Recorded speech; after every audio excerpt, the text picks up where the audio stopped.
비는 모든 소리를 삼켰다. 강원도 깊은 상월. 문명을 등진 채 겨우 명맥만 유지하는 작은 초가집에 얇은 문풍지를 뚫고 들어오는 바람은 날카로운 짐승의 울음소리를 닮아 있었다. 7월의 장마라기엔 너무 거칠고 차가웠다. 마치 하늘의 구멍이라도 뚫린 듯 빗줄기는 숲의 푸른 잎사귀들을 사정없이 내리쳤다. 오하나, 그녀의 이름이었다. 21해. 그녀는 이 상고를 거의 떠난 적이 없었다. 그녀의 세상은 할머니가 가꾸던 약초밭과 집 뒤편의 작은 계곡, 그리고 낡은 책장에 꽂힌 몇 권의 식물도감 전부였다. 유일한 피부티였던 할머니가 3년 전 지독한 겨울 감기를 이기지 못하고 눈을 감은 후 하나는 이 거대한 산속에 완전히 혼자가 되었다. 오늘 밤처럼 폭풍우가 몰아치는 날이면 고립감은 더욱 뼛속까지 스며들었다. 그녀는 낡은 담요를 무릎까지 끌어올렸다. 호롱불의 작은 심지가 바람에 위태롭게 흔들렸다. 빗소리 외에는 아무것도 들리지 않아야 할 이 깊은 밤. 그녀의 예민한 청각이 이질적인 소리를 잡아챘다. 단단한 것이 젖은 흙에 부딪히는 소리, 그리고 아주 희미한 신음. 하나는 숨을 죽였다. 멧돼지일까? 아니면 폭우를 피하려다 발을 헛디딘 등산객일까? 하지만 이런 날씨에 등산을 하는 사람은 없었다. 분명한 사람의 소리였다. 그녀는 망설였다. 할머니는 늘 타인을 경계하라고 가르쳤다. 특히 이 외딴 곳에서는 선의가 곧 위험이 될 수 있었다.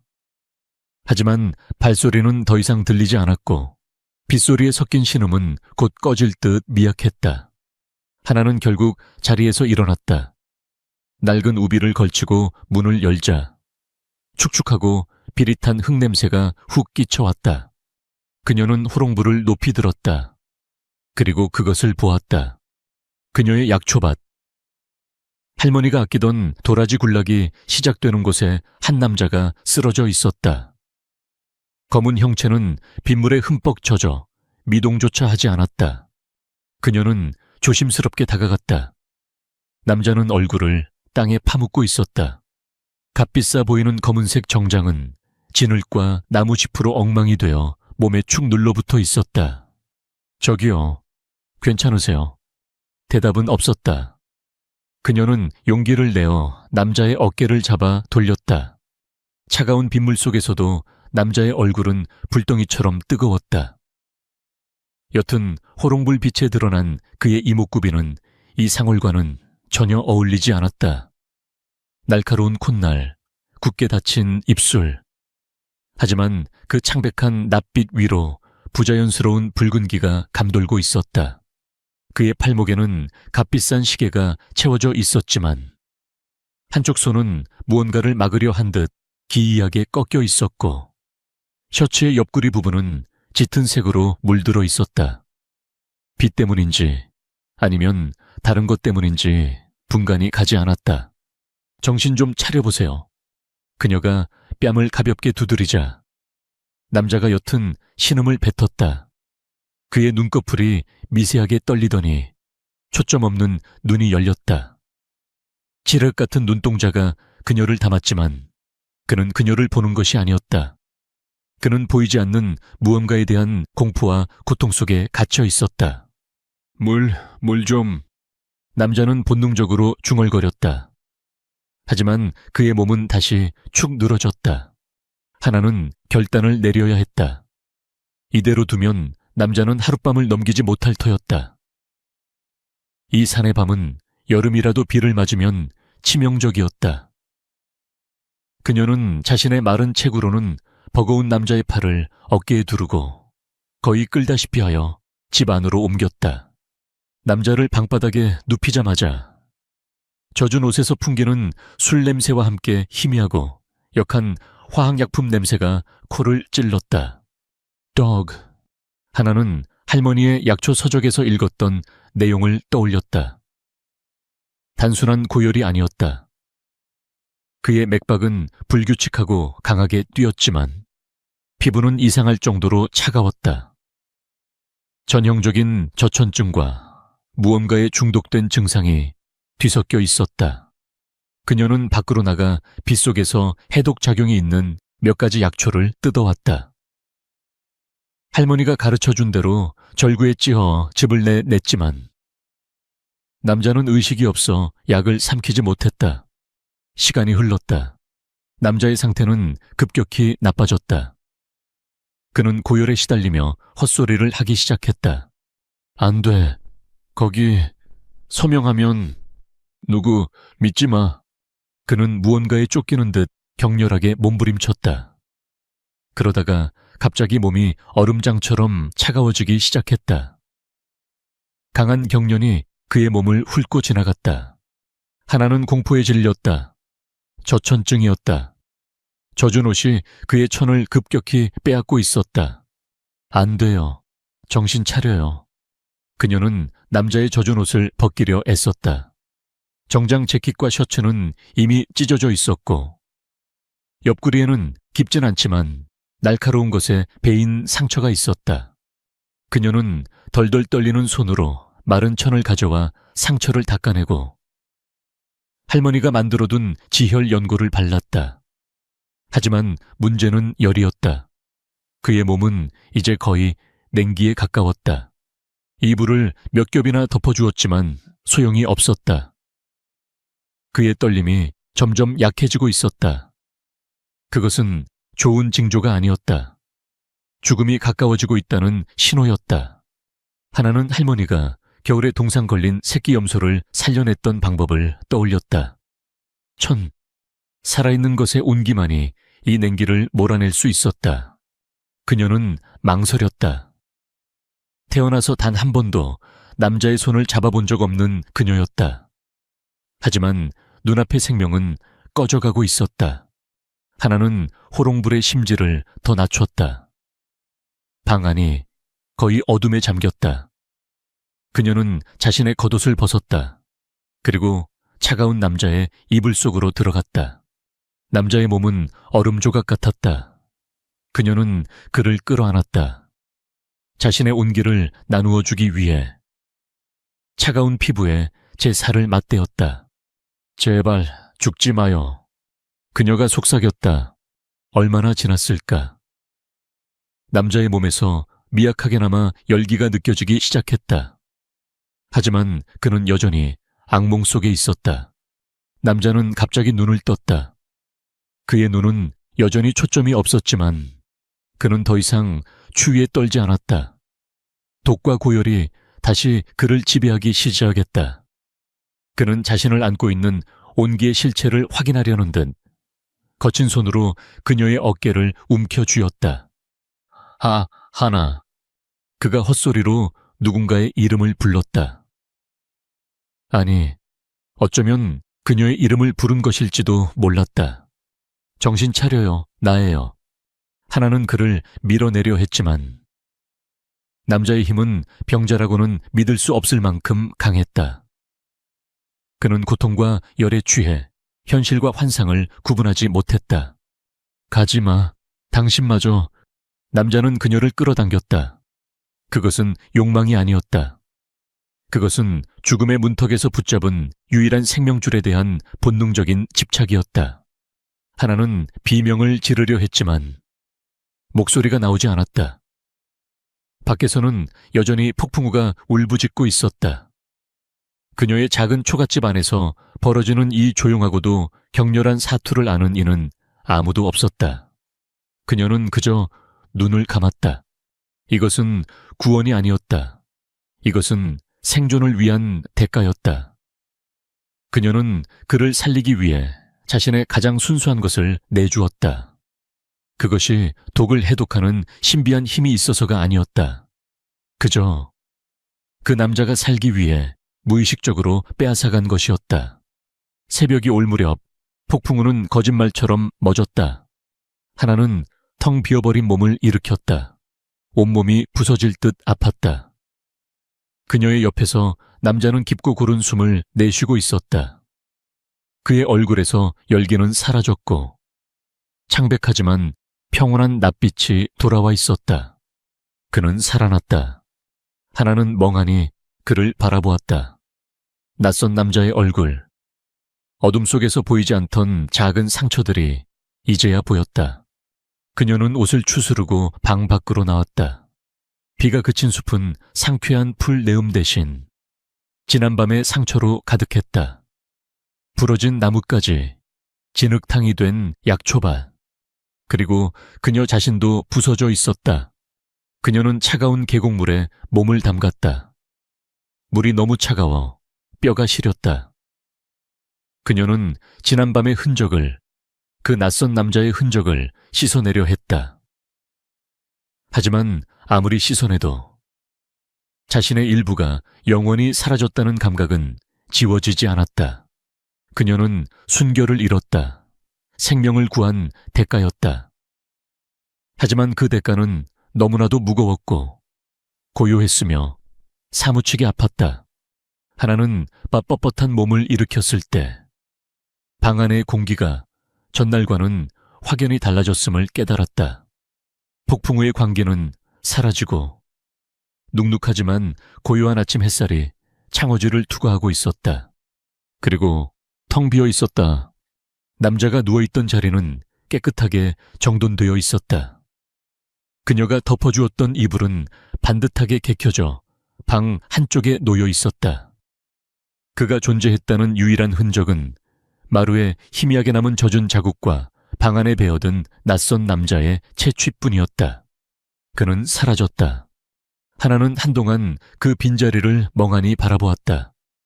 가슴속에서 복잡한 감정이 소용돌이쳤다. 그가 살아남았다는 안도감, 그리고 그와 동시에 밀려오는 설명할 수 없는 공허함과 수치심. 그녀는 마치 그 밤의 흔적을 지워버리려는 듯 걸레를 가져와 그가 누웠던 자리를 힘주어 닦기 시작했다.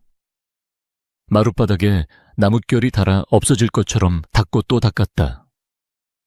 그러다 손끝에 차갑고 단단한 것이 걸렸다. 그녀가 몸을 굽혀 그것을 집어들었다. 작은 백금 커프스 버튼이었다. 남자의 찢어진 셔츠 소매에서 떨어진 모양이었다. 정교하게 세공된 표면에는 와마지어라는 두 개의 알파벳이 음각으로 새겨져 있었다. 이 상골에서는 단 한 번도 본 적 없는 차갑고 이질적인 물건이었다. 그것은 그 남자가 꿈이 아니었음을, 지난밤에 끔찍하고도 혼란스러웠던 일이 실제했음을 증명하는 유일한 증거였다. 하나는 그것을 손에 꽉 쥐었다. 날카로운 모서리가 손바닥을 파고드는 감각이 오히려 흩어지려는 정신을 붙잡아 주었다. 그녀는 그것을 할머니의 낡은 반짓고리함 가장 깊숙한 곳에 던져 넣었다. 다시는 보지 않을 것처럼, 시간은 산골의 풍경처럼 더디게. 하지만 어김없이 흘러갔다. 며칠이 지났다. 하나는 일상으로 돌아가려 애썼다. 부러진 약초밭을 다시 일구고 계곡에서 물을 길어오고 해가 지면 일찍 잠자리에 들었다. 그녀는 그 밤의 일을 잊으려 했다. 그저 지독한 악몽이었다고, 산짐승을 구한 것이라고 스스로를 속이려 했다. 하지만 그녀의 몸은 속일 수 없었다. 변화는 아주 사소한 것에서부터 시작되었다. 늘 그녀에게 위안을 주던 젖은 흙냄새, 쌉싸름한 약초 향기가 역하게 느껴지기 시작했다. 아궁이에 불을 지필 때 피어오르는 연기 냄새에도 속이 울렁거렸다. 처음에는 그저 그날 밤의 충격으로 인한 후유증이라 생각했다. 하지만 그 후 지독한 피로감이 몰려왔다. 잠을 자도 잔 것 같지 않았고 조금만 걸어도 숨이 찼다. 마치 자신의 몸이 더 이상 자신의 것이 아닌 것처럼 낯선 무언가가 안에서부터 그녀의 기력을 갉아먹는 듯 했다. 그리고 한 달이 지났을 때 어김없이 찾아오던 그것이 멈추었다. 하나는 달력을 바라보았다. 할머니가 돌아가신 해에 멈춰버린 낡은 달력이었지만 그녀는 자신의 주기를 본능적으로 알고 있었다. 단 한 번도 어긋난 적이 없었다. 불안감이 심장을 차갑게 옥죄어왔다. 아니야, 그럴 리 없어. 그녀는 고개를 저었다. 단 하룻밤이었다. 게다가 그 남자는 거의 죽어가고 있었다. 하지만 의심은 한번 싹 트자 걷잡을 수 없이 자라났다. 그녀는 산을 내려가야 했다. 확인해야 했다. 하나는 몇 시간 동안 산길을 걸어 하루에 3번 버스가 서는 작은 읍내로 향했다. 읍내의 소란스러움. 낯선 사람들의 시선이 그녀를 움츠러들게 했다. 그녀는 모자를 깊게 눌러쓰고 약국으로 들어갔다. 저 임신 테스트기 하나 주세요. 약사의 무심한 시선이 그녀의 배를 향하는 것 같아. 하나는 얼굴이 불타는 것을 느꼈다. 돈을 치르고 도망치듯 약국을 빠져나왔다. 다시 산속의 초가집으로 돌아왔을 때 해는 이미 중천에 떠 있었다. 그녀는 방문을 걸어 잠갔다. 손이 덜덜 떨려 작은 플라스틱 막대를 쥐기조차 힘들었다. 설명서에 적힌 대로 그녀는 시간을 기다렸다. 그 몇 분은 영원처럼 길었다. 그녀는 차마 그것을 바로 보지 못하고 눈을 감았다. 제발 아니기를. 천천히 눈을 떴을 때 대조창에 선명하게 나타난 2줄의 붉은 선이 그녀의 세상을 무너뜨렸다. 그녀는 그 자리에 주저앉았다. 숨이 막혔다. 아니야, 이것은 거짓말이야. 그녀는 며칠을 멍하니 보냈다. 현실을 부정했다. 하지만 그녀의 몸은 매일매일 자신이 틀렸음을 증명했다. 입덧이 시작되었다. 이제는 물만 마셔도 속이 뒤집혔다. 그녀는 결국 읍내의 작은 의원으로 향했다. 할머니와도 안면이 있던 백발이 성성한 늙은 의사였다.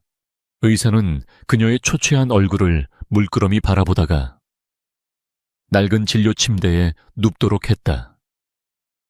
그는 청진기를 대어보기도 하고 복잡한 표정으로 그녀의 아랫배를 조심스럽게 눌러보았다. 언제부터였지? 1달, 조금 넘은 것 같아요. 의사는 긴 한숨을 내쉬었다. 그는 오랫동안 하나의 맥을 짚었다. 그의 깊은 주름 사이로 당혹감과 연민이 동시에 스쳐 지나갔다. 아가씨, 이걸 어쩌나. 의사의 침통한 목소리에 하나의 심장이 바닥으로 떨어졌다. 잘못된 건가요, 아이가? 아니야.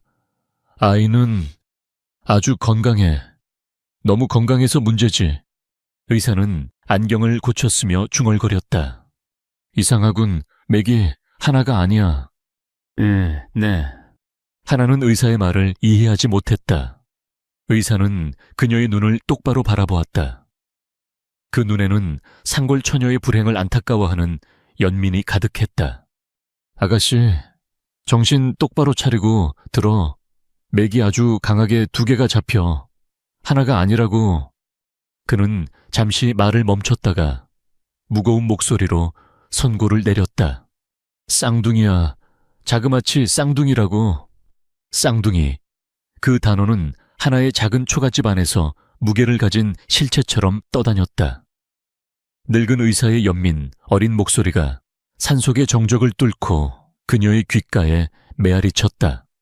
하나는 며칠을 멍하니 앉아 있었다. 뱃속의 2 생명은 아직 아무런 움직임도 없었지만 그 존재감은 그녀의 모든 것을 짓눌렀다. 이 상골에서, 이 외딴 오두막에서, 혼자서, 그것도 2를. 불가능했다. 할머니가 살아계셨다면. 그 생각은 곧 쓰라린 체념으로 바뀌었다.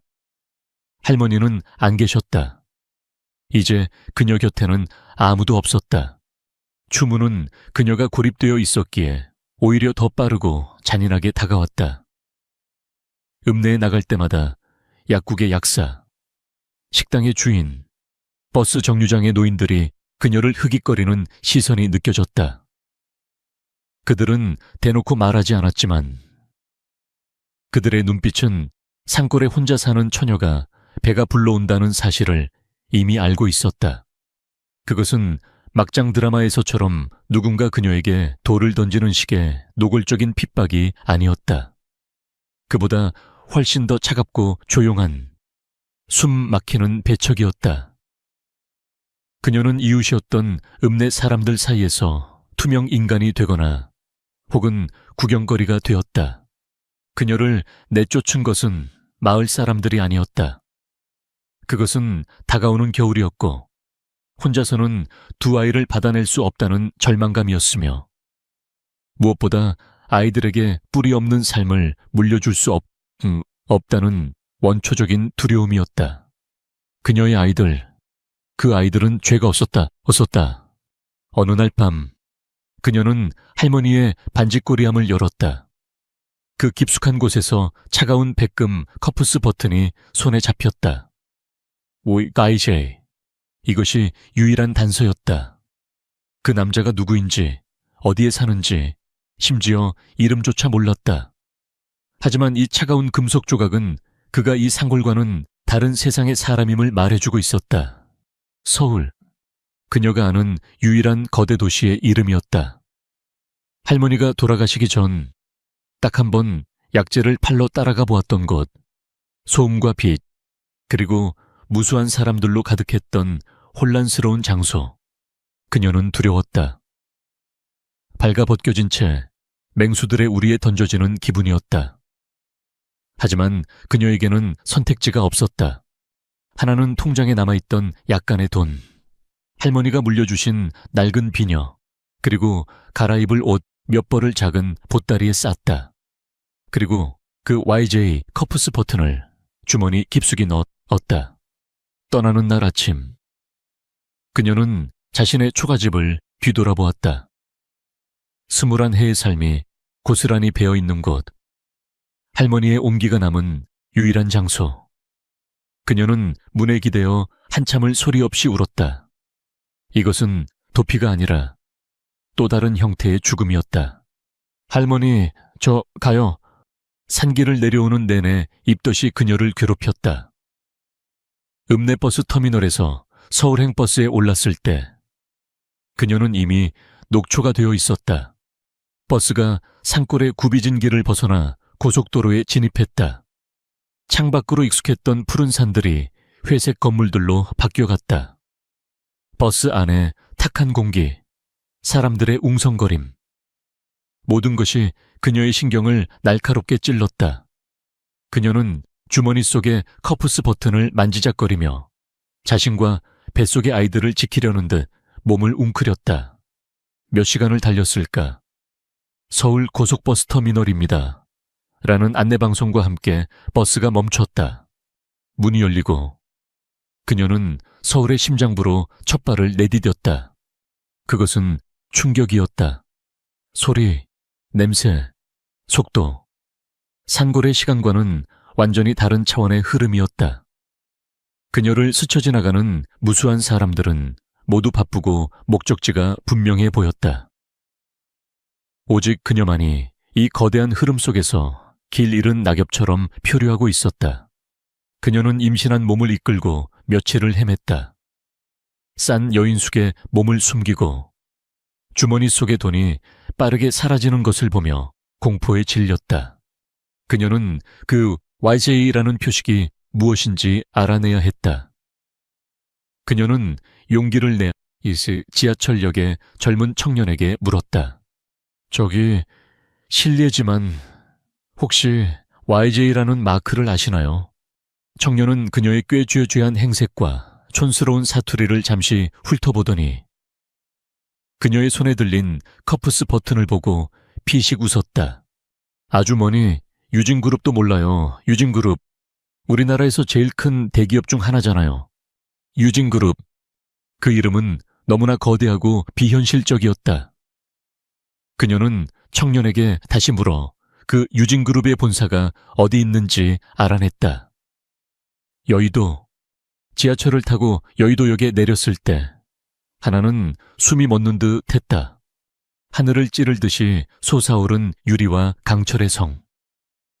그녀가 살던 산골의 나무들과는 비교도 되지 않는 인간이 만든 거대한 숲이었다. 그리고 그중 가장 높고 거대한 건물. 마치 주변의 모든 것을 압도하려는 듯 버티고 선 건물의 정수리에 그녀의 주머니 속에 있던 것과 똑같은 로고가 새겨져 있었다. YJ. 하나는 횡단보도 맞은편에 멈춰 섰다. 그녀는 올려다보았다. 눈부신 햇빛이 거대한 유리벽에 반사되어 그녀의 눈을 찔렀다. 최고급 정장을 입은 사람들이 바쁘게 건물을 드나들었다. 그들은 아무도 그녀를 보지 않았다. 그녀의 존재, 그녀의 절박함, 그녀의 뱃속에 든 두 개의 생명은 이 거대한 유리성 앞에서 한 줌의 먼지만큼의 의미도 없었다. 그녀는 주머니 속의 차가운 금속 조각을 다시 만졌다. 그것은 그와 그녀를 잇는 유일한 연결고리였지만 동시에 그와 그녀 사이에 건널 수 없는 절망적인 거리를 증명하고 있었다. 하나는 임신 초기의 현기증과 울렁거림에 비틀거렸다. 그녀는 차가운 가로등 기둥을 붙잡고 거대한 YJD 로고를 멍하니 바라보았다. 그녀는 서울에 왔지만 그 어느 때보다도 더 깊은 산골에 갇혀버렸다. 유진그룹 YJ 본사 70층 회장실. 서울의 모든 것이 발 아래에 있었다. 거대한 한강 줄기가 빌딩 숲을 가로지르는 것이 한눈에 보였고 수많은 자동차가 장난감처럼 움직였다. 방의 세면은 통유리로 되어 있어 이곳의 주인인 강태준에게 그가 모든 것을 내려다보는 위치에 있음을 매 순간 각인시켰다. 그의 책상 위에는 먼지 하나 없었다. 모든 것이 완벽한 질서 속에 놓여 있었다.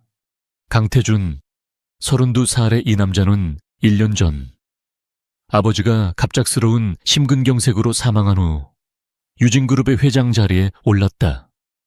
그리고 그 1년은 피비린내 나는 전쟁의 연속이었다.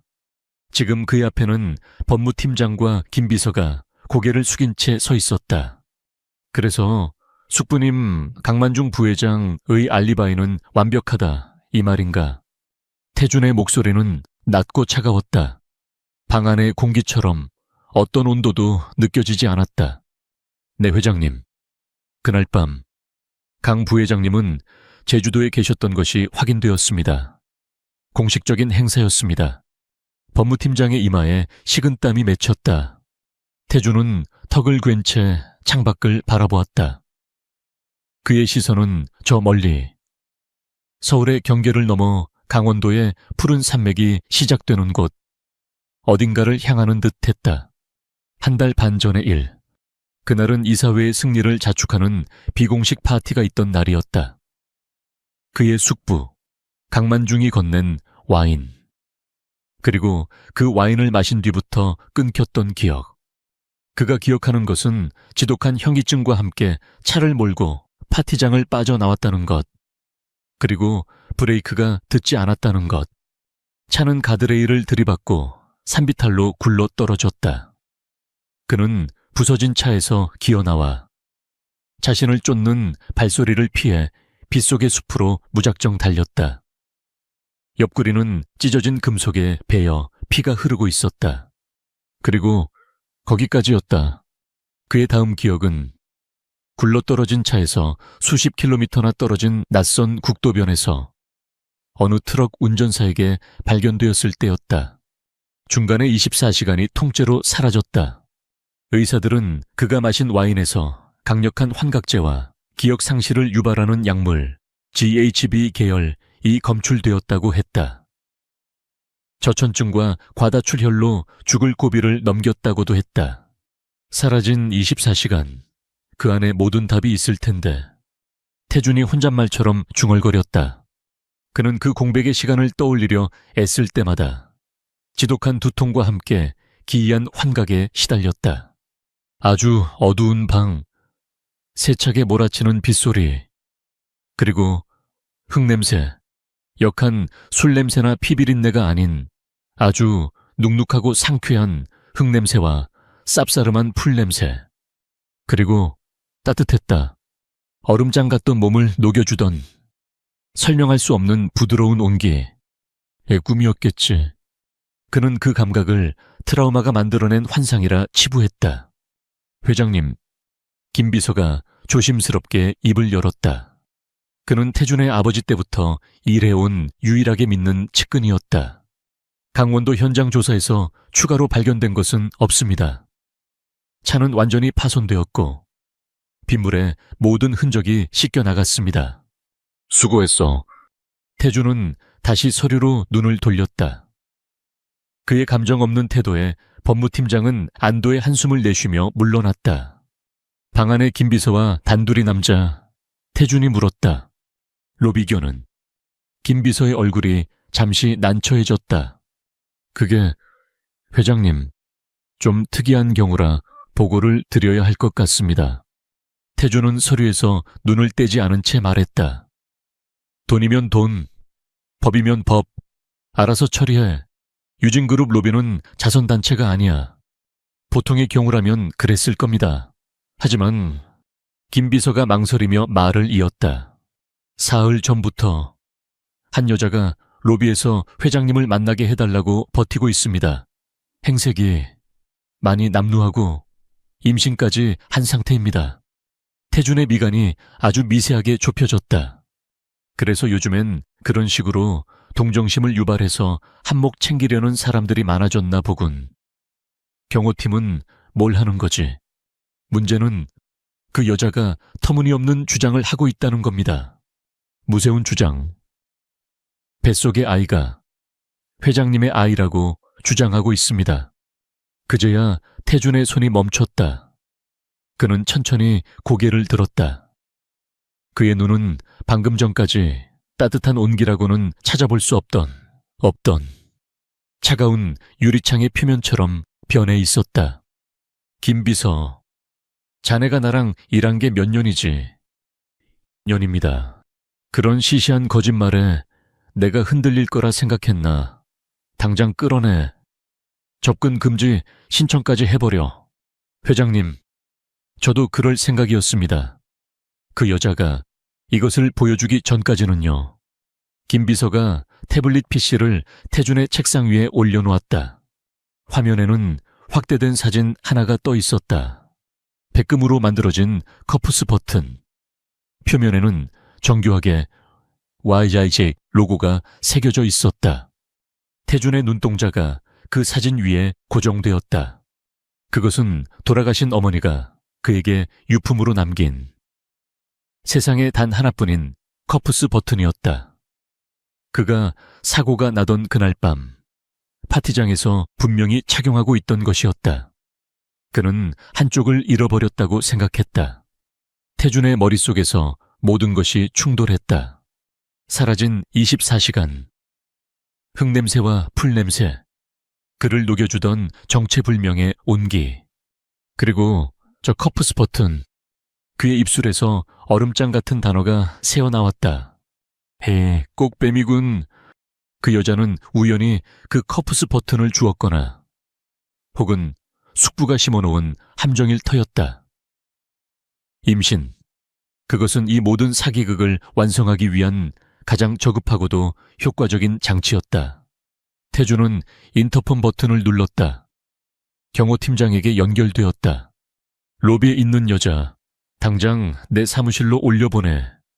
그의 눈은 다시 창밖에 서울을 향했다. 이번에는 어떤 연민도 호기심도 없었다. 오직 자신을 기만하려 한 대상을 부숴버리려는 냉기만이 감돌았다. 70층의 엘리베이터 문이 열렸을 때 하나는 폐부까지 얼어붙는 듯한 적막감을 느꼈다. 그녀가 알던 상월의 고요함과는 질이 달랐다. 그곳은 생명으로 가득 찬 고요함이었지만 이곳은 모든 소리와 온기를 빨아들이는 진공의 정적이었다. 김 비서가 앞장섰다. 구두굽이 대리석 바닥에 부딪히는 소리만이 복도를 울렸다. 하나의 낡은 운동화는 아무 소리도 내지 못했다. 거대한 이중문이 열리고 그녀는 사무실 안으로 들어섰다. 방은 방이 아니었다. 그녀가 살던 초가집 수십 채를 합친 것보다도 거대했다. 한쪽 벽면을 가득 채운 유리창 너머로 서울의 하늘이 펼쳐져 있었다. 그리고 그 하늘을 등지고 한 남자가 앉아 있었다. 한 달 반 전 진흙과 핀미, 빗물에 젖어 죽어가던 그 남자가 아니었다. 완벽하게 재단된 짙은 남색 정장, 한치의 흐트러짐 없이 뒤로 넘긴 머리, 그리고 그녀를 바라보는 얼음장 같은 눈. 강태준, 그는 그녀를 기억 속의 온기로 알아보지 못했다. 그는 그녀를 자신의 완벽한 세계에 침입한 이물질, 혹은 바이러스처럼 바라보았다. 안지, 그의 목소리가 방을 울렸다. 하나는 로봇처럼 맞은편 의자에 걸터 앉았다. 너무 긴장한 탓에 다시 속이 울렁거렸다. 이름. 오하나입니다. 그녀의 목소리는 억양에 묻어나는 투박한 사투리 때문에 더 작게 기어들어갔다. 나이는 21입니다. 태주는 그녀를 위아래로 훑어보았다. 촌스러운 옷차림, 겁에 질린 눈, 그리고 감추려 해도 감출 수 없는 살짝 부풀어 오른 배. 그는 책상 위에 놓인 태블릿을 그녀 쪽으로 밀었다. 화면에는 그녀의 커프스 버튼 사진이 떠 있었다. 이걸 어디서 났지? 주웠습니다.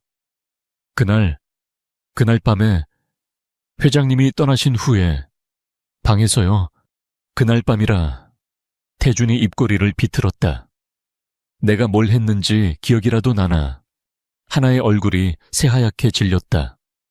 그녀는 고개를 숙였다. 회장님은 열이 너무 높으셨고 거의 돌아가실 뻔했어요. 저는 그냥 살리려고. 태준의 목소리에 노골적인 경멸이 담겼다. 그래서 내 셔츠를 벗기고 내 지갑 대신 커프스 버튼 하나만 훔쳤나. 그리고는 한 달 반이나 지나서 임신을 했다고 나타나. 아니에요. 하나가 저도 모르게 소리쳤다. 훔친 게 아니에요. 정말이에요.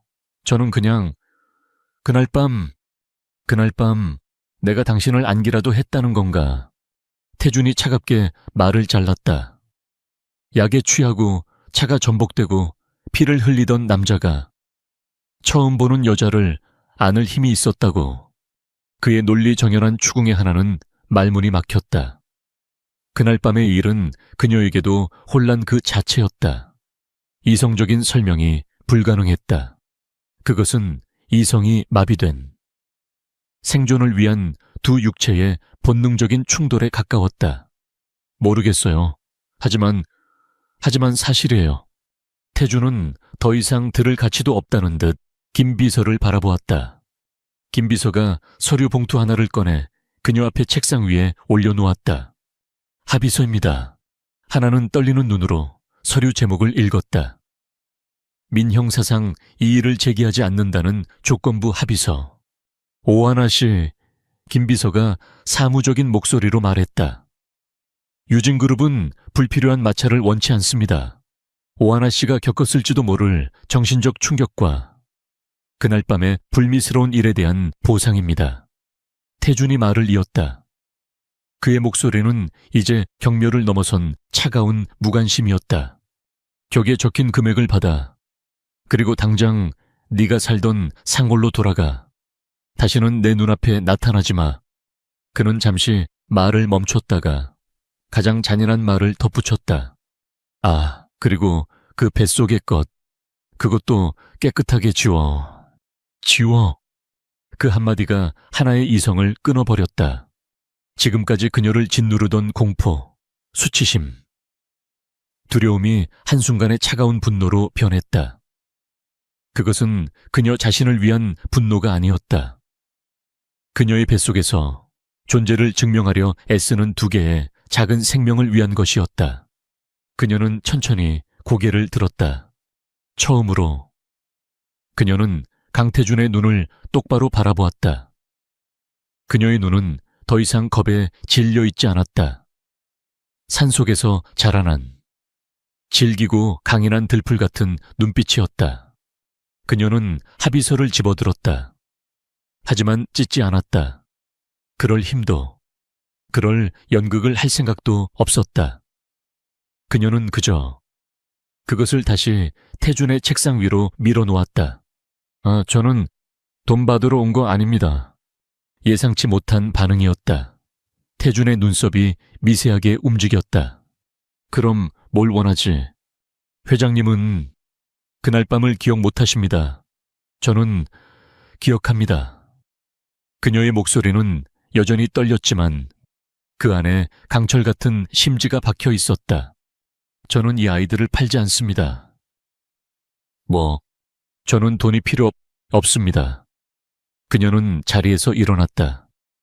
하지만 제 아이들은 이름이 필요합니다. 아버지가 누군지 알 권리가 있습니다. 태주는 어이가 없다는 듯 그녀를 바라보았다. 이 작은 시골 여자가 지금 자신을 상대로 협박을 하고 있었다. 그런데 이상했다. 저 눈빛은 거짓말을 하는 사람의 눈이 아니었다. 적어도 돈을 노리는 꽃뱀의 눈은 아니었다. 그의 머릿속에서 수만 가지 경우의 수가 계산되었다. 만약 아주 희박한 확률이지만 만약 저 여자의 말이 사실이라면 그날 밤의 환각, 그 흙냄새, 그 온기, 만약 저 뱃속의 아이가 정말 자신의 핏줄이라면 그것도 숙부 강만중이 자신의 목숨을 노리는 이 시점에 김비세요. 네, 회장님. 태주는 의자 깊숙이 몸을 기댔다. 그는 그녀를 마치 흥미로운 연구 대상처럼 바라보았다. 유전자 검사 준비해. 그는 하나를 향해 차갑게 말했다. 당신 말이 사실이라면 증명해. 그럼 당신이 원하는 이름을 주지. 하지만 만약 거짓이라면 그의 눈이 살벌하게 빛났다. 당신은 무고와 공갈 협박으로 내 앞에서 사라지는 게 아니라 감옥에서 평생을 썩게 될 거야. 강태준의 위협은 공허한 말이 아니었다. 바로 다음 날 하나는 김비서에 의해 낯선 병원으로 옮겨졌다. 읍내의 낡은 의원이 아닌 회원제로만 운영되는 최고급 사립병원이었다. 그곳의 의사와 간호사들은 어떤 질문도, 어떤 감정도 내비치지 않았다. 그들은 강태준의 명령을 수행하는 기계처럼 움직였다. 유전자 검사는 그녀가 상상했던 것보다 훨씬 더 침습적이고 두려운 방식 양수검사로 진행되었다. 차가운 소독약이 배에 시고 날카로운 바늘이 피부를 뚫고 들어오는 감각. 하나는 뱃속의 아이들이 놀라지 않도록 비명이 터져 나오려는 것을 입술을 깨물어 참았다. 그녀는 그날 밤 그 남자를 살렸던 것을 처음으로 후회했을지도 모른다. 검사 후 그녀는 다시 산골의 초가집으로 돌아가지 못했다. 김비서는 그녀를 서울 시내가 한눈에 내려다 보이는 고급 레지던스로 데려갔다. 겉보기엔 화려했지만 문 밖에는 경호원들이 24시간 상주했다. 그곳은 또 다른, 더 세련된 형태의 감옥이었다. 결과가 나오기까지 일주일이 걸렸다. 그 일주일 동안 하나는 완벽한 사육을 당했다. 최고급 식사가 배달되었고 필요한 모든 것이 제공되었지만 그녀는 단 한 발짝도 밖으로 나갈 수 없었다.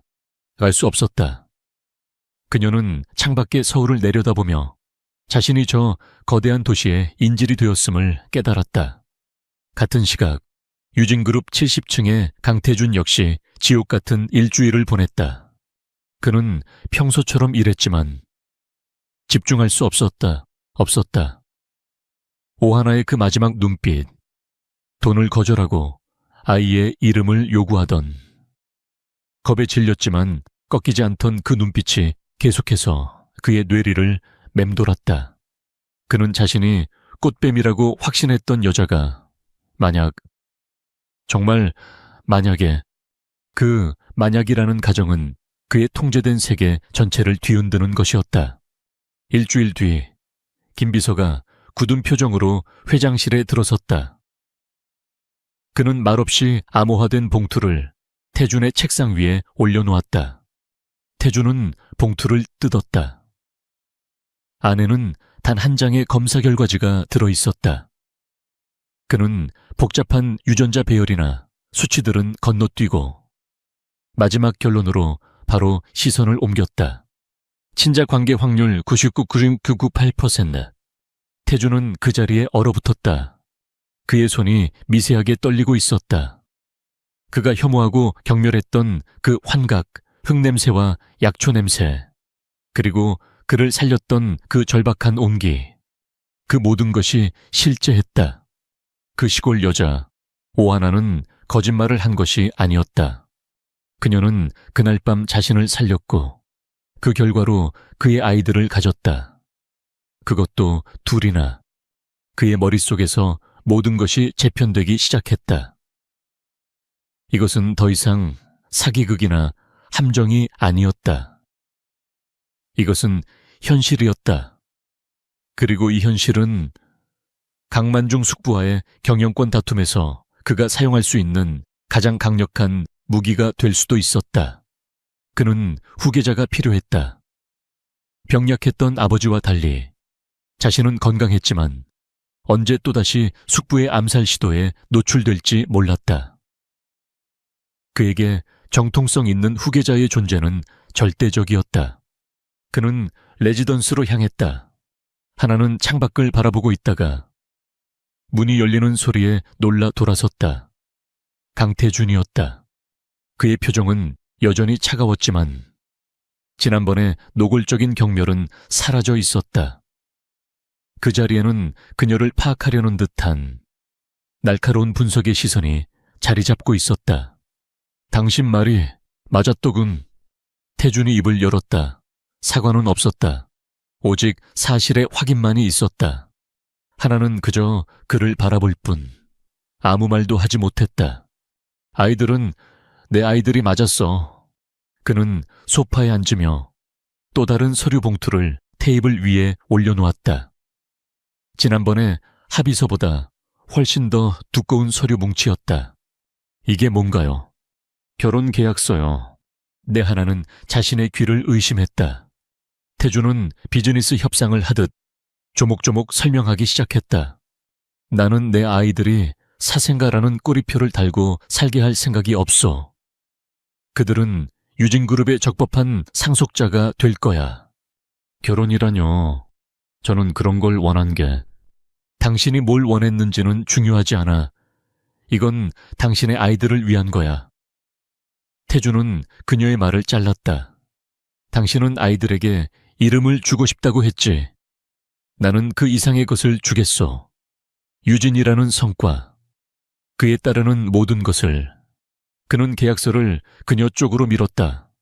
내용은 간단해. 나와 즉시 혼인신고를 한다. 아이들을 낳고 그 아이들이 유진가의 후계자로 완벽하게 자리 잡을 때까지 당신은 내 아내 역할을 수행한다. 그리고 나서는요, 하나의 목소리가 떨렸다. 계약 기간은 5년, 아이들이 만 5세가 되는 해. 우리는 이혼한다. 알혼, 그래, 이혼 조건으로. 당신은 막대한 위자료를 받게 될 거요. 당신이 평생 만져보지도 못할 돈이지. 그 돈을 받고 당신은 아이들의 양육권을 포함한 모든 친권을 포기하고 조용히 사라지는 거야. 한국을 떠나 어디든 원하는 곳으로. 하나는 숨이 막혔다.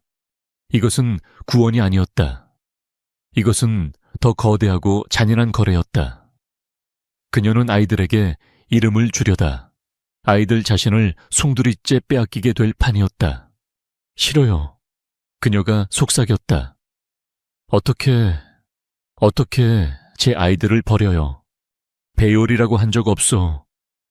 최고의 환경에 맡기라는 거지. 태준은 냉정했다. 당신, 지금 당장 여기서 나가면 뭘 할 수 돈 한 푼 없이. 촌스러운 사투리를 쓰는 미혼모가, 그것도 쌍둥이를 데리고 이 서울에서 어떻게 살아남을 건데. 아이들은 당신과 함께 길바닥에 나앉거나 보육원에서 자라게 될 거요. 그게 당신이 원하는 이름인가? 그의 말은 비수처럼 하나의 심장에 박혔다. 그는 틀린 말을 하지 않았다. 그녀는 아무것도 가진 것이 없었다. 태주는 그녀의 무너지는 표정을 지켜보았다. 선택해, 오하나 씨. 당신의 아이들을 뿌리도 없는 가난 속에서 자라게 할 것인지, 아니면 당신 하나만 희생해서 아이들에게 이 나라 최고 주의고의 삶을 선물할 것인지. 그는 펜을 들어 그녀 앞에 놓았다. 하나는 떨리는 손으로 계약서를 바라보았다. 5년, 아이들을 5년 동안만 볼 수 있고 그 후에는 영원히 떠나야 한다. 그녀는 자신의 배를 감싸 안았다. 아직 느껴지지도 않는 두 개의 심장 소리. 그녀는 자신의 인생을 포기하기로 결정했다. 하나는 펜을 집어들었다. 그녀의 눈에서 눈물이 계약서 위로 떨어졌다. 그녀는 서명란에 산골에서 할머니에게 배운 자신의 이름 석자를 또박또박 적어 내려갔다. 나 혼인신고는 서류상으로만 존재했다. 하나는 강태준의 법적 아내가 되었지만 그녀의 삶은 레지던스 감옥에서 더 크고 화려한 감옥으로 옮겨간 것뿐이었다. 그녀가 이사한 곳은 강태준의 본가, 평창동에 위치한 저택이었다. 산 하나를 통째로 깎아 만든 듯한 그곳은 그녀가 살던 초가집과는 다른 차원의 세상이었다. 집이라기보다는 잘 관리된 박물관에 가까웠다. 그리고 그 박물관의 유물들처럼 집안의 사용인들은 하나를 존재하지만 만져서는 안 될 존재로 취급했다. 사모님, 식사 준비되었습니다. 사모님, 회장님께서는 오늘 늦으십니다. 그들은 한치의 오차도 없이 깍듯했지만 그들의 눈에는 어떤 온기도 담겨 있지 않았다. 그들은 강태준의 명령에 복종할 뿐. 산골에서 굴러들어와 안주인 자리를 꿰찬 이 어린 여자를 인정하지 않았다. 하나는 거대한 식탁에서 늘 혼자 밥을 먹었다. 강태준은 계약서에 서명한 그날 이후 그녀를 거의 찾지 않았다. 그는 비즈니스 파트너와 같은 방을 쓸 생각이 없었다. 그녀의 방은 동관의 끝이었고 그의 침실은 서관, 시관의 끝이었다. 그는 그녀가 잠들었을 시간에 들어와 그녀가 깨기 전에 집을 나갔다. 그들은 한 지붕 아래 사는 완벽한 타인이었다. 하나는 자신의 역할이 후계자를 품은 용기에 불과함을 매일매일 실감했다. 그녀가 유일하게 숨을 쉴 수 있는 곳은 저택 뒤편에 버려진 작은 화원이었다. 오랫동안 사람의 손길이 닿지 않아 잡초만 무성한 곳. 그녀는 그곳에서 흙을 만졌다. 산에서 하던 것처럼 약초 씨앗을 심고 잡초를 뽑았다.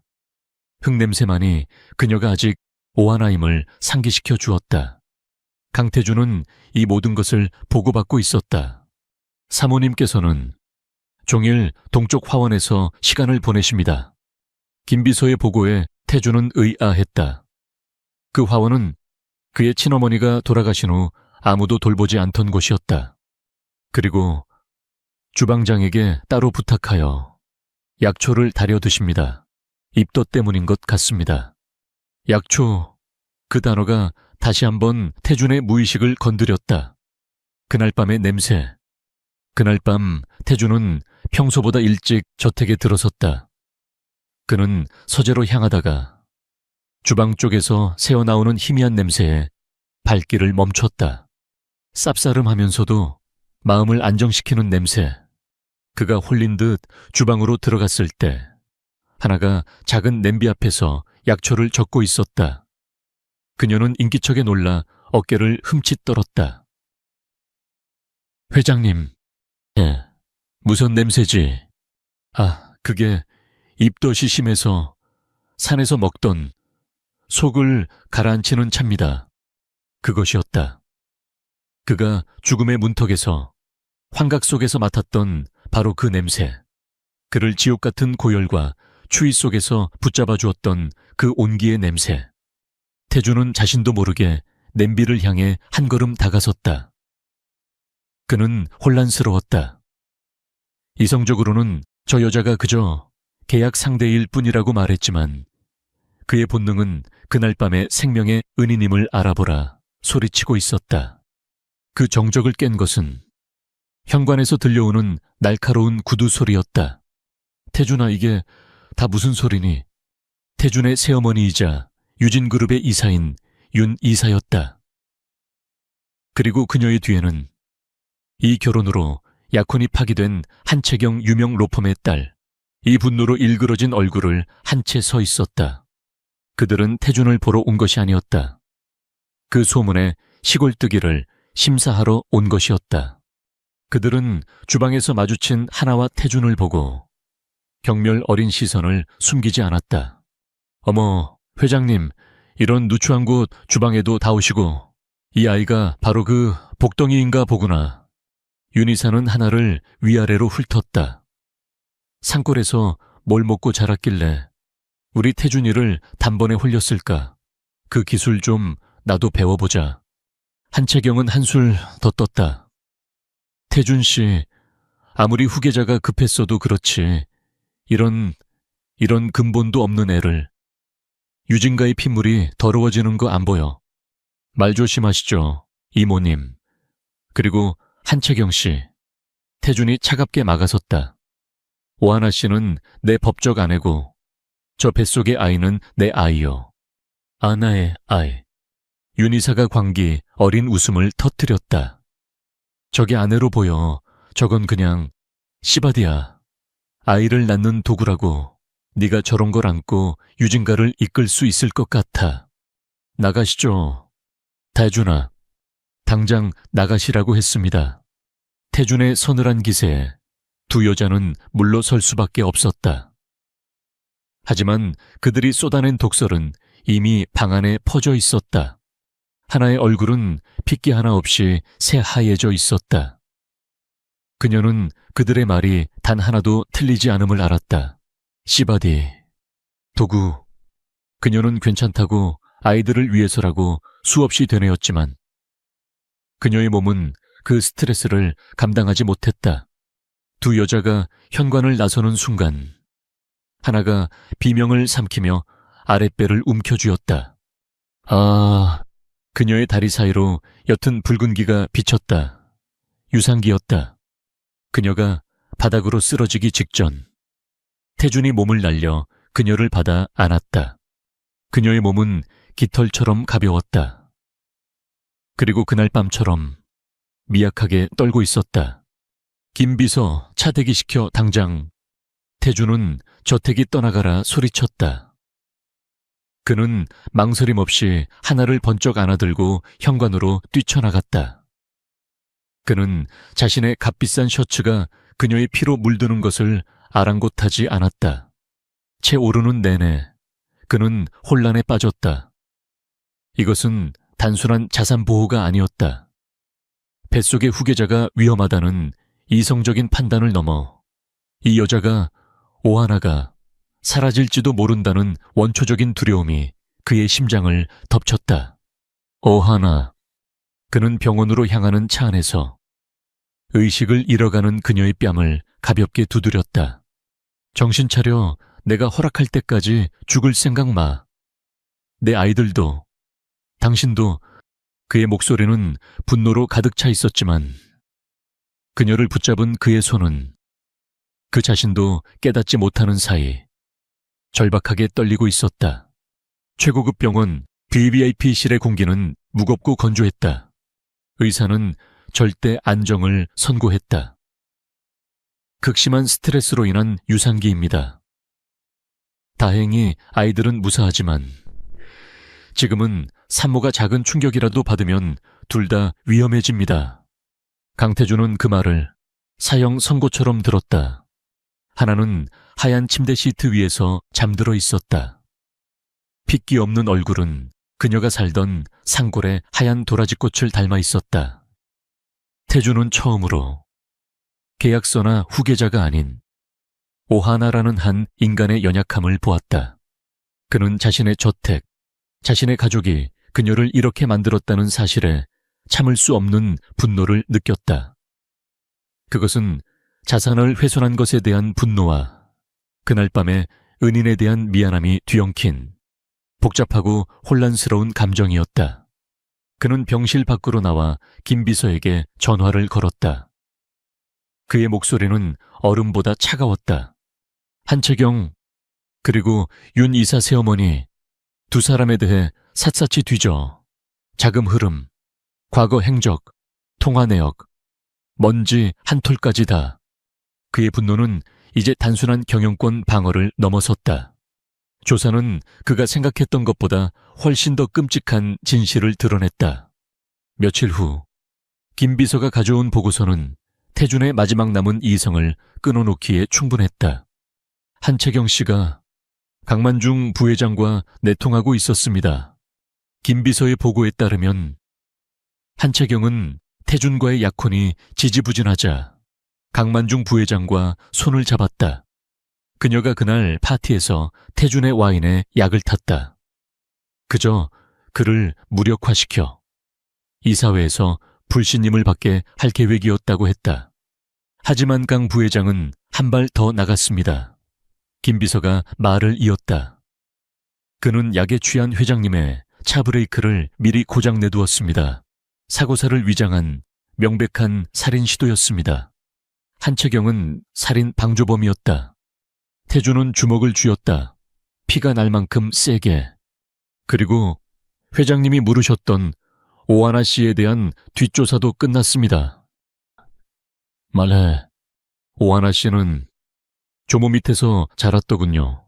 조모 오 씨는 강원도 일대에서 유명한 약초꾼이었습니다. 거의 10만이에 가까웠다고 합니다. 김 비서가 다른 서류를 내밀었다. 이것은 회장님이 그날 저택에서 맡으셨던 그 약초차의 성분 분석표입니다. 그리고 이것은 회장님의 혈액에서 검출되었던 약물 GHB여의 성분표고요. 태준은 두 서류를 번갈아 보았다. 무슨 말이지? 오하나 씨가 끓인 채는 그 약물의 독성을 중화시키고 해독하는 희귀한 성분이 포함되어 있었습니다. 현대의학에서도 주목하는 성분입니다. 그리고 김 비서가 마지막 보고를 했다. 회장님이 발견되셨을 때 저천증이 심각했지만 살아남으신 것이 기적이라고 했습니다. 당시 주치의의 소견입니다. 오하나 씨는 그날 밤 자신의 약초 지식으로 회장님의 독을 중화시키고 자신의 천으로 저천증을 막아낸 겁니다. 태준은 숨을 쉴 수 없었다. 그가 환각과 더러운 우연으로 치부했던 그날 밤의 진실이 거대한 파도처럼 그를 덮쳤다. 그녀는 그를 유혹한 것이 아니었다. 그녀는 그를 이용한 것이 아니었다. 그녀는 문자 그대로 자신의 모든 것을 이용해 그를 살려낸 것이었다. 그녀의 순결, 그녀의 지식, 그녀의 온기, 그리고 그는 그 대가로 그녀에게 무엇을 했는가? 돈으로 모욕하고 꽃뱀이라 부르고 계약서로 그녀의 아이들을 빼앗으려 했다. 죄책감. 태준의 얼어붙은 심장을 처음으로 관통한 감정이었다. 그는 생명의 빚을 졌다. 오한에게. 그는 멍하니 병실로 돌아왔다. 하나는 여전히 잠들어 있었다. 그는 그녀의 침대맡에 마치 죄인처럼 한참을 서 있었다. 다음 날 태준은 긴급 이사회를 소집하기 위해 잠시 병실을 비웠다. 강만중과 한채경을 끌어내리기 위한 마지막 전쟁을 시작하기 위해서였다. 병실에 홀로 남은 하나가 막 물을 마시기 위해 몸을 일으켰을 때 문이 조용히 열렸다. 몸은 좀 어때요? 한채경이었다. 그녀는 마치 오랜 친구를 문병 온 사람처럼 화사하게 웃고 있었다. 당신이 여긴 어쩐 일로? 하나는 경계하며 몸을 뒤로 물렸다. 너무 경계하지 말아요. 이젠 어차피 한 배를 탄 사이 아닌가. 당신이나 나나 강태준이라는 남자 때문에 인생이 꼬였잖아. 한채경은 꽃바구니를 테이블 위에 내려놓으며 병실을 둘러보았다. 존의 부비 VIP실. 태준 씨가 꽤나 신경을 썼나 봐. 하긴 후계자가 들어있으니까. 그녀의 시선이 하나의 배에 머물렀다. 그 시선은 뱀처럼 차갑고 끈적했다.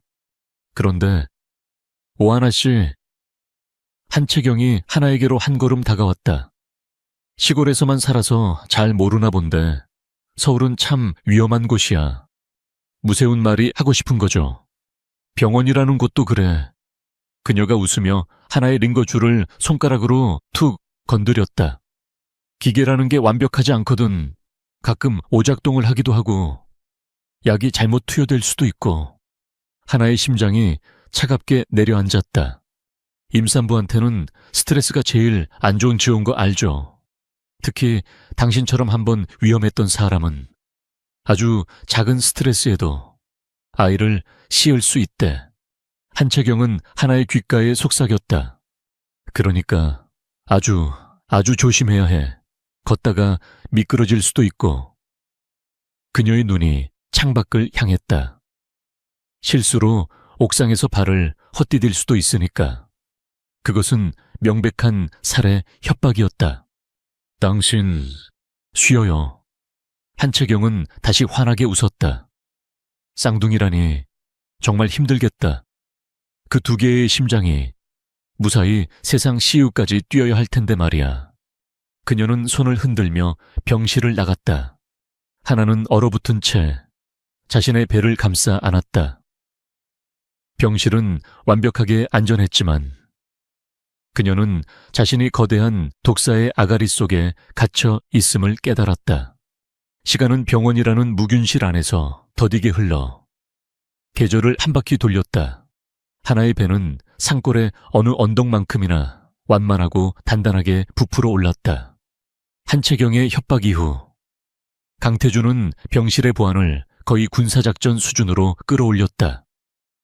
그녀는 완벽하게 보호받았고 완벽하게 감금되었다. 태준은 그날 이후로 그가 벌이고 있는 거대한 전쟁 숙부와 한채경을 향한 애 대해 한마디도 하지 않았다. 그는 그저 틈이 날 때마다 병실에 들렀다. 그는 여전히 말이 없었다. 그저 창가에 서서 바깥을 보거나 서류를 검토했다. 하지만 그가 가져오는 것들이 달라지기 시작했다. 처음에는 최고급 유아용품 카탈로그였고 그 다음에는 클래식 CD 태교에 좋다는 이유였으며 어느 날은 그가 동쪽 화원에서 직접 꺾어온 듯한 투박한 들꽃 한 다발을 탁자에 놓고 가기도 했다. 그의 죄책감은 사과라는 말 대신 서투른 선물로 표현되었다. 하나는 그 무뚝뚝한 배려가 그들의 차가운 계약서 내용을 조금씩 지워가고 있다고 아주 잠시 그렇게 믿고 싶었다.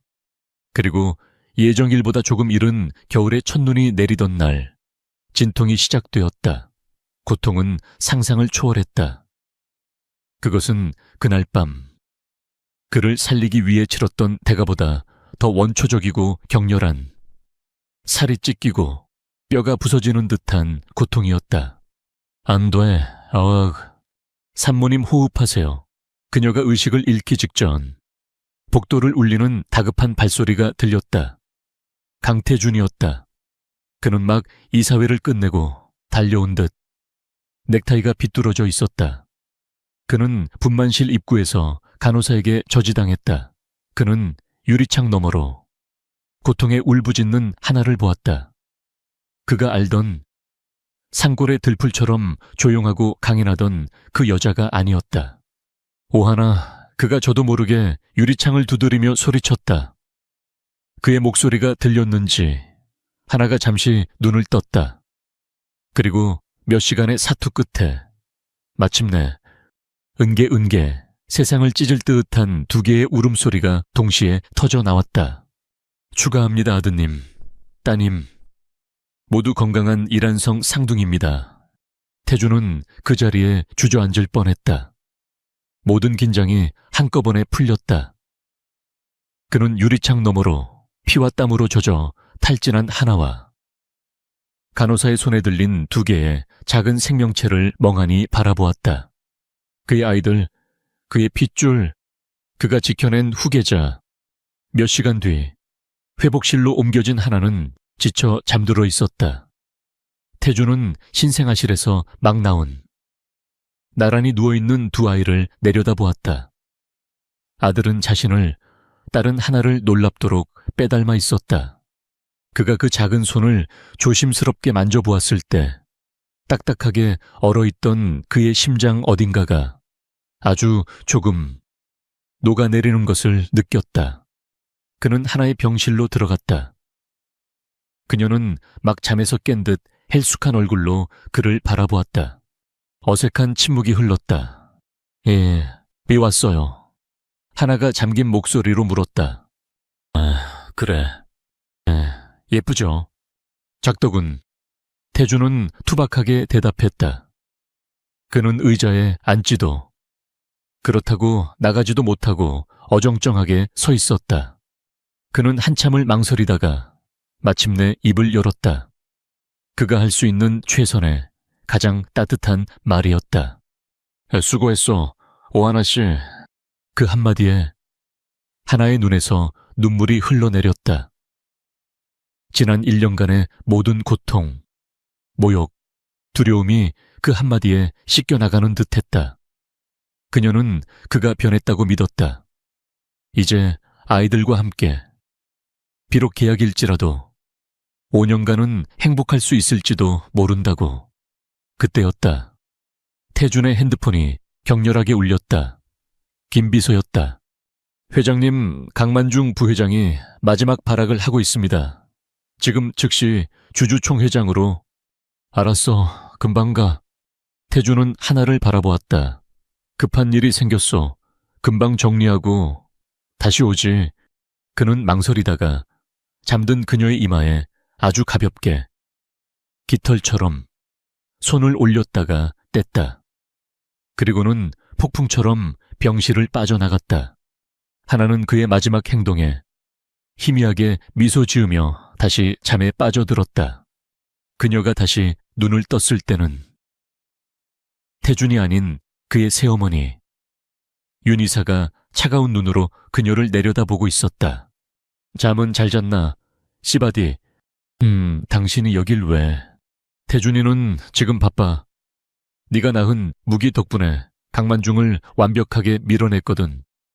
주주총회에서 승리했어.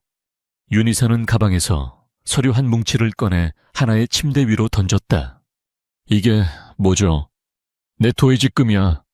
하나는 떨리는 손으로 서류를 집어들었다. 이혼 합의서, 그리고 친권 및 양육권 포기각서.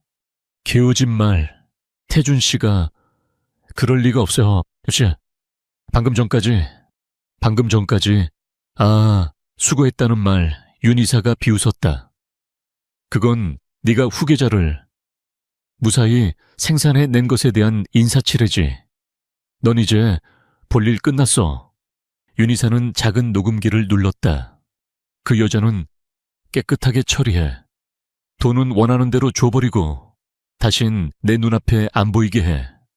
태준의 목소리였다. 하나의 세상이 무너져 내렸다. 그것은 분명 태준의 목소리였다. 그것이 그가 한채경을 처리하라고 김비서에게 명령했던 녹음을 교묘하게 편집한 것이라는 사실을 하나는 알 리 없었다. 그의 서투른 친절, 그의 수고했소라는 말, 그의 마지막 손길, 그 모든 것이 자신을 완벽하게 속이기 위한 연극이었다. 태준이는 아들만 필요해. 유진가의 후계자. 윤이사가 간호사를 불렀다. 간호사가 아들 쌍둥이 중 첫째을 안고 들어왔다. 이 아이는 유진가에서 키운다. 넌. 그녀가 딸 둘째, 이 누워있는 이동식 아기 침대를 발로 툭 밀었다. 이 스페어는 데리고 꺼져. 태준이가 마지막으로 베푸는 잡이니까. 그것은 선택이 아니었다. 하나는 출산의 고통이 채 가시지 않은 몸을 일으켰다. 그녀는 자신이 쓴 오하나라는 이름이 적힌 이혼 서류에 피눈물을 삼키며 다시 한번 서명했다. 그녀는 자신의 딸을 안아들었다. 고맙다고 전해줘요. 그녀가 윤 이사를 노려보며 말했다. 내 아들 잘 키우라고. 그녀는 병실에 있던 태준이 주었던 그 모든 선물들을 그대로 둔 채 오직 자신의 딸아이 하나만을 품에 안고 병실을 나섰다. 윤 이사의 도움을 가장한 감시 아래 그녀는 병원의 서비스 엘리베이터를 타고 어둠 속으로 사라졌다. 바로 그 시각 강태준은 승리의 기쁨에 취해 병원으로 돌아오고 있었다. 그는 이제 모든 것을 가졌다. 그리고 이제 그 시작을 함께 해준 그녀와 아이들에게로 돌아가는 길이었다. 5년 후 서울 인천국제공항.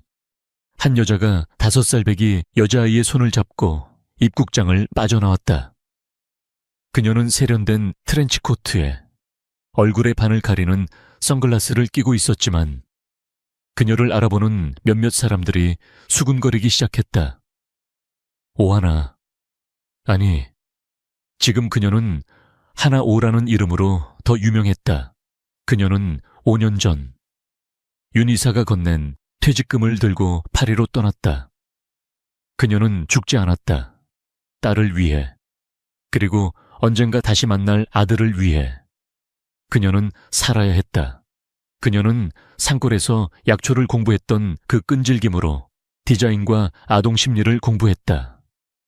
그녀가 딸에게 들려주기 위해 그렸던 상월짜기 도라지꽃과 작은 동물들의 이야기는 프랑스에서 아리 에이리의 숲이라는 제목의 동화책으로 출간되어 전 세계적인 성공을 거두었다.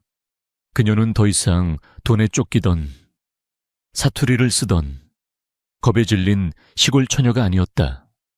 그녀는 당당하고 우아하며 성공한 작가였다. 하지만 선글라스 아래 그녀의 눈은 5년 전 아들을 빼앗긴 그날의 슬픔을 그대로 간직하고 있었다. 엄마, 여기가 엄마가 살던 곳이야. 아이가 맑은 목소리로 물었다. 응, 우리 아리. 여기가 엄마의 고향이야. 하나가 딸. 오아리의 머리를 쓰다듬었다. 아리는 하나를 꼭 닮아 크고 맑은 눈을 가지고 있었다. 같은 시각, 평창동의 거대한 저택. 5년의 시간은 강태준을 유진그룹의 확고부동한 1인자로 만들었다. 그는 숙부 강만중과 새어머니 윤 이사를 완벽하게 몰아냈다. 그는 모든 것을 가졌다. 하지만 그는 매일 밤 텅 빈 저택에서 아들 강지우와 단둘이 식사를 했다. 지후야, 편식하지 말거라. 네, 아버지. 5살의 강지우는 아버지를 완벽하게 복제한 작은 강태준이었다. 아이는 웃는 법이 없었고 늘 완벽한 예절을 지켰으며 5살 아이답지 않게 감정을 드러내지 않았다. 태준은 5년 전 승리의 기쁨을 안고 병실로 돌아왔던 그날을 기억했다. 텅 빈 병실, 그리고 친권을 포기한다. 돈은 잘 받았다고 적힌 하나의 차가운 편지. 그는 배신당했다.